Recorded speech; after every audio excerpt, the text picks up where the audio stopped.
Dad, what's the matter? You look a bit rough. Yeah, I don't know. It was last night. It turned into a bit of a big one, but I don't know. I only had one bottle, mate. Bloody hell, that's huge!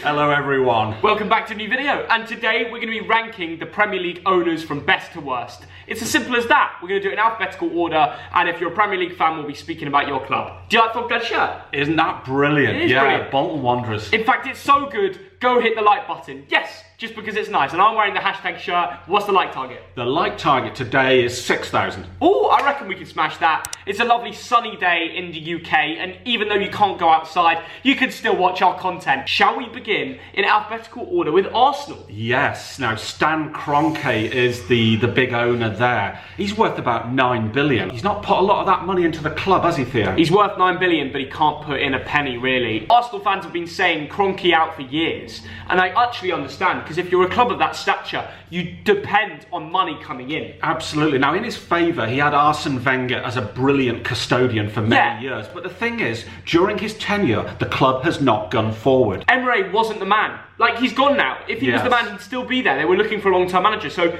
his manager appointment wasn't good either. Kroenke doesn't really turn up for games, does he? Nah, simply Arsenal 19th place. Ooh. Not good owners. Overall, 17th. But things do look better with Arteta. Should we move on to the next club? Let's do that. Who? And it is Aston Villa, okay, who are owned by Nassif Sawiris and Wesley Edens.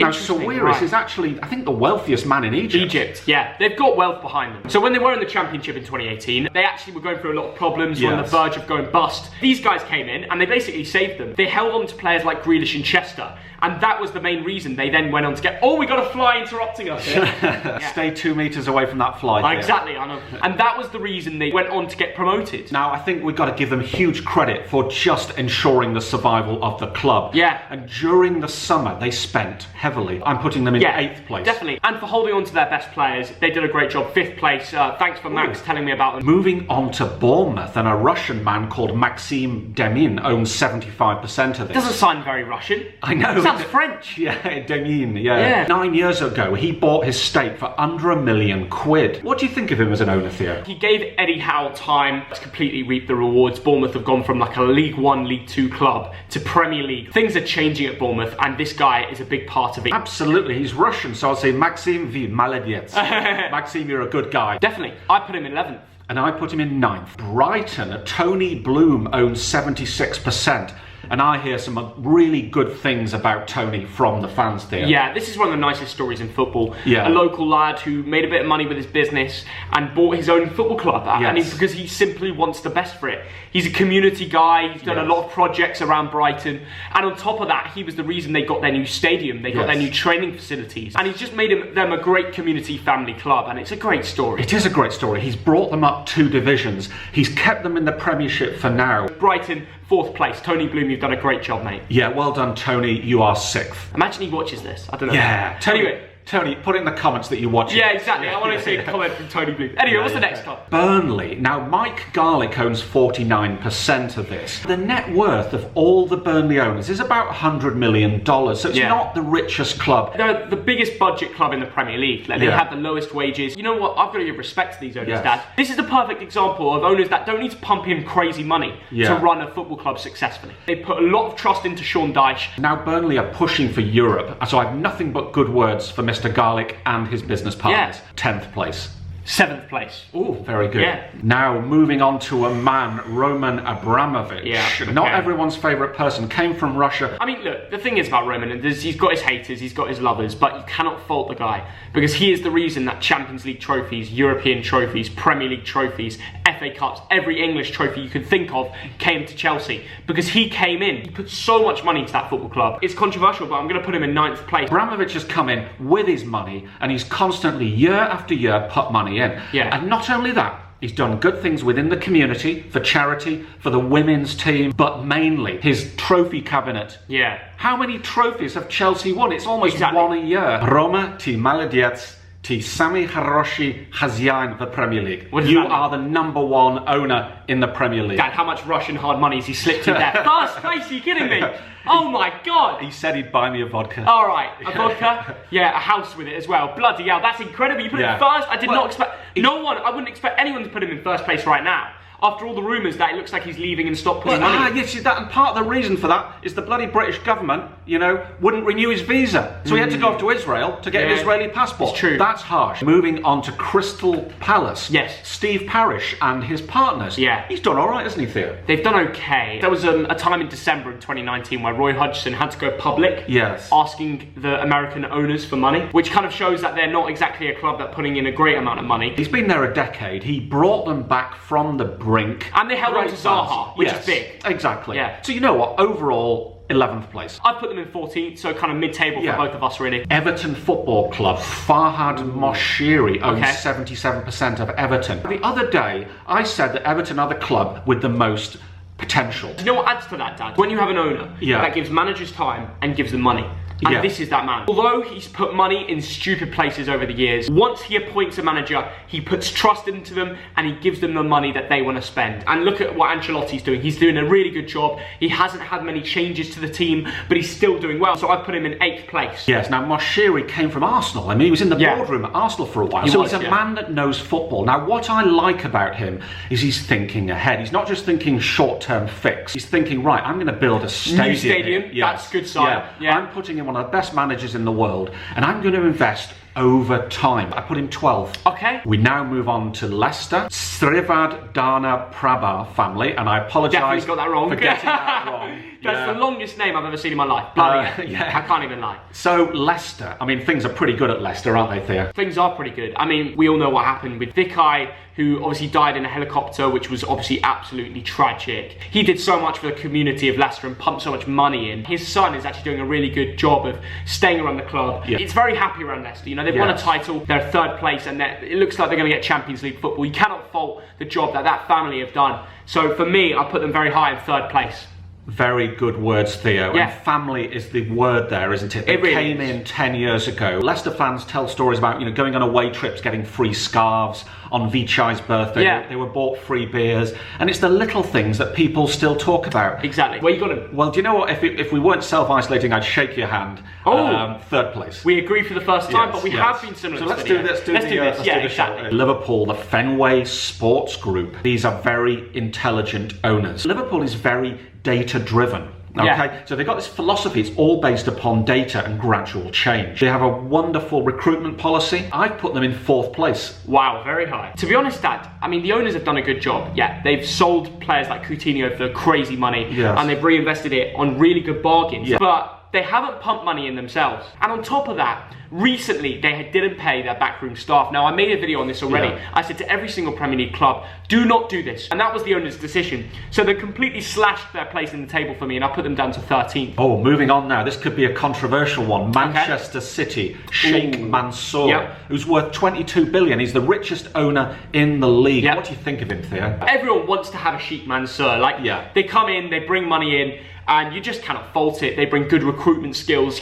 City have won Premier Leagues after Premier Leagues. It's because of this guy, better training facilities, better players, top gaffers. You can all have a go until your own club gets it. So I put them in a very high 2nd place because you can't fault the job they've done. Yes, absolutely. Now, you could argue that some of the soul of the club has gone. I mean, I remember I first went to Main Road, the old City ground. They were always going to go in the to a new ground for that. They were always going to... And it was like sort of going back in time. It was like going onto the set of Coronation Street. It was very different, Man City. And Theo, you raise a very good point, because I think Man City has been completely transformed from a club that could easily have become a Bolton or a Blackburn. Exactly. The club has been changed, almost all for the better. I put them 2nd. Okay, so we agree. Yes, we do.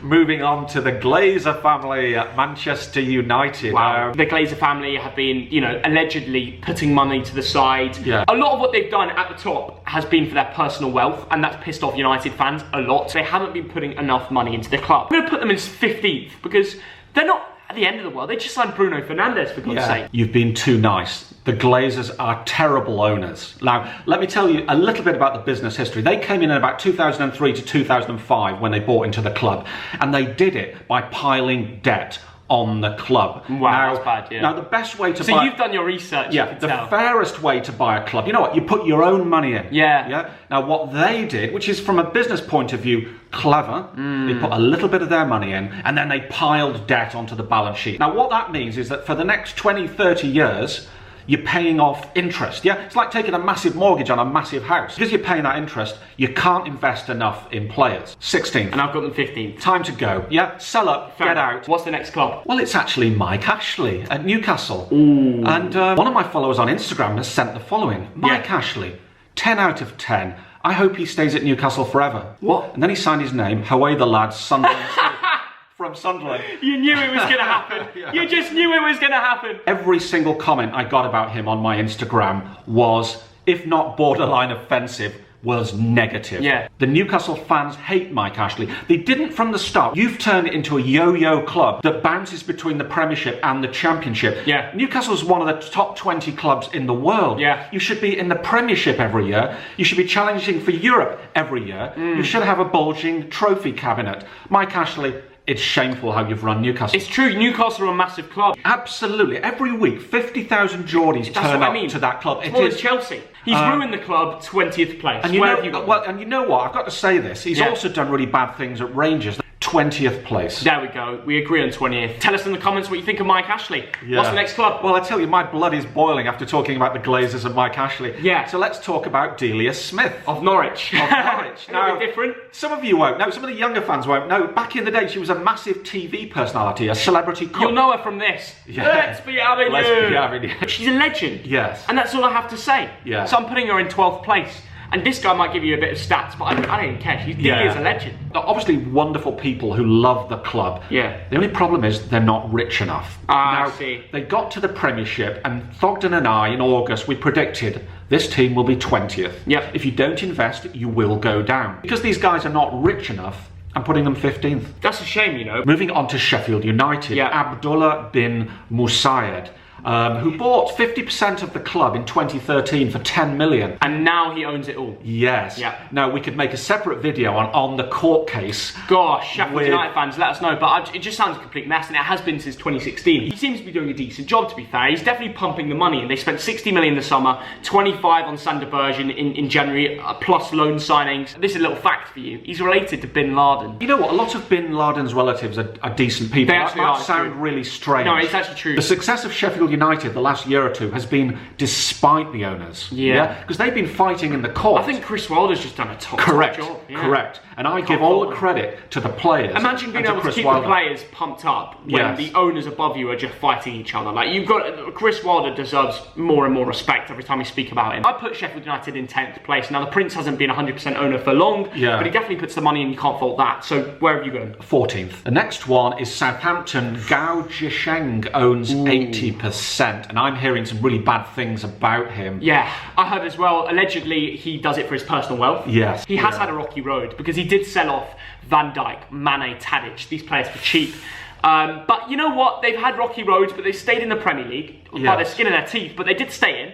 And now they have started to look a little bit better with Hazenhutl. All I'm hearing is very negative things about Gao. All he wants to do is flip it. He's not going to be there for a while. And I even hear that Red Bull might be coming in. That would be crazy. Which would be amazing. Because look at what they've done at Leipzig there. Yeah, but you do sell your soul. That's the problem. I put them 18th. I put them 16th. The next club is Tottenham Hotspur. And now, of course, Joe Lewis and Daniel Levy, between them, own 85%. Yeah. So Joe Lewis, I think, sitting on his yacht, owns most of it. Daniel Levy does all the work, I think. You know, no offence. You know, it just seems like there's a lack of cash that's being pumped in, to be honest. And things got worse lately when they didn't pay their backroom staff. Now, they've taken 20% cuts on the guys in the club that are on the smallest wages. And I just don't understand that because the owners haven't put their own money in and the players haven't had taken a cut at the time yet. And they put their backroom staff on the line. And anyone that does that, absolute disgrace. And Tottenham Hotspur owners are going in 18th place. Ooh. And I think Tottenham fans will agree with me, to be honest.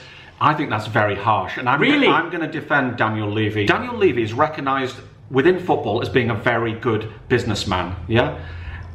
And Dad, I can't believe you're defending Daniel Levy. And the main thing that Daniel Levy has done, and this has added hundreds of millions of pounds to the value of Tottenham Hotspur, he's built an incredible big stadium, and I'm putting him 7th. 7th? Yes. Oh my gosh, you put Daniel Levy in 7th place. Absolutely. In a Premier League all day long. That is absolutely ridiculous. And Guys, tell us in the comments, who do you agree with, Thogdad or Thogden? The next club is Watford and Gino Pozzo.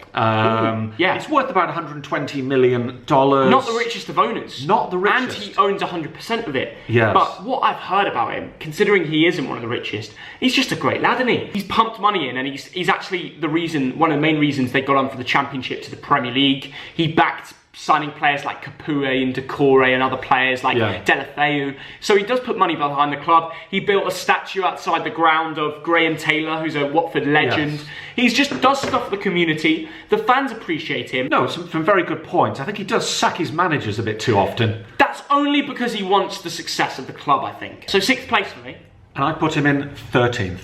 Ooh, harsh. West Ham United, David Sullivan 51%, David Gold 35%. The fans are not amused by these two guys. They're not, and they were the most hated guys in the East End in 2018 when they decided they wouldn't back him enough. They've spent a lot of money, and it hasn't made much of a difference. I mean, the main reason they hate those two gaffers is because they sold their soul. Yes. They sold their soul. They moved to the Olympic Stadium. And I have a big problem with the Olympic Stadium. Yes. You just cannot create an atmosphere there. The fans are too away from the pitch. It feels like a cinema. It doesn't feel like a football ground. For me, a football ground, I want the fans to be really enclosed and next to the pitch and be part of it. And I've been to the bowling ground, and that was a proper ground. It was. I do miss that. I'm putting them 19th. And 17th, so both very low. And finally, on a happy note, I think, FOSUN International. Are you sure about that happy note? Are you sure? Well, when they came in, they were a mid-table championship team. I'm kidding, Dad. These owners are brilliant. Yeah. These owners are brilliant. I mean, honestly, they brought in this George Mendes guy. They've literally gone from a championship team, somehow signed Ruben Neves in the championship when he was linked with Manchester United, pumped loads of money in, reaped the rewards, straight up to the Prem. First season in the Prem, 7th place, European football the next. You just cannot complain with what Wolverhampton Wanderers have done. They've gone from success to success. Absolutely. They've invested in the stadium, they've invested in the players, they've invested in the youth system. Everything about these owners is brilliant. And I put them 5th. You put them 5th? Yeah. Well, you might have noticed I haven't put my first place yet, and it's the final team, so I guess it has to be first place. It is. Wolverhampton Wanderers. Wanderers. Yep, they've got it. I can't fault what they've done. Great story, honestly. Whatever football club you support, it doesn't have to be Premier League, could be bloody non-league. Give us a rating out of 10 for your owners. Give us reasoning why. Me and Thogdad will be reading through, liking, responding. I want to be informed about your club. It doesn't matter if you're a bloody in the Netherlands League, the Eredivisie, bloody Serbian League. I want to know about your football club owner, rank them out of 10 and tell us why. And I'm going to comment about the Bolton Wanderers owners, who are brilliant. They are great. And on that note, thank you very much for watching this video. Have a great Sunday, and I guess we'll see you all later. Bye guys, see ya.